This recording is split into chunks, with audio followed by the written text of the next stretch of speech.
8 তারিখে যখন শেখ হাসিনার এই সংবিধান, যে ফ্যাসিস্ট সংবিধান, এটাকে উপর হাত রেখে যখন আপনি শপথ নিলেন যে আপনি শেখ হাসিনার রাষ্ট্রই কায়েম রাখবেন, আপনি তো শেখ হাসিনার রাষ্ট্রই কায়েম রেখেছেন।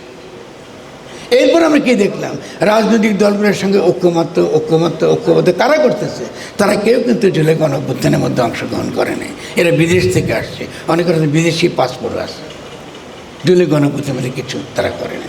ইতিমধ্যে আমরা দেখলাম বিভিন্ন রকম গবেষণা দ্বারা বিদেশে আমাদেরকে বলল যে বাংলাদেশে যদিও জনগণ একটা গণঅভ্যুত্থান করেছে, আসলে শেষ পর্যন্ত এটা ঘটেছে, এটাকে বলে রেজিম চেঞ্জ।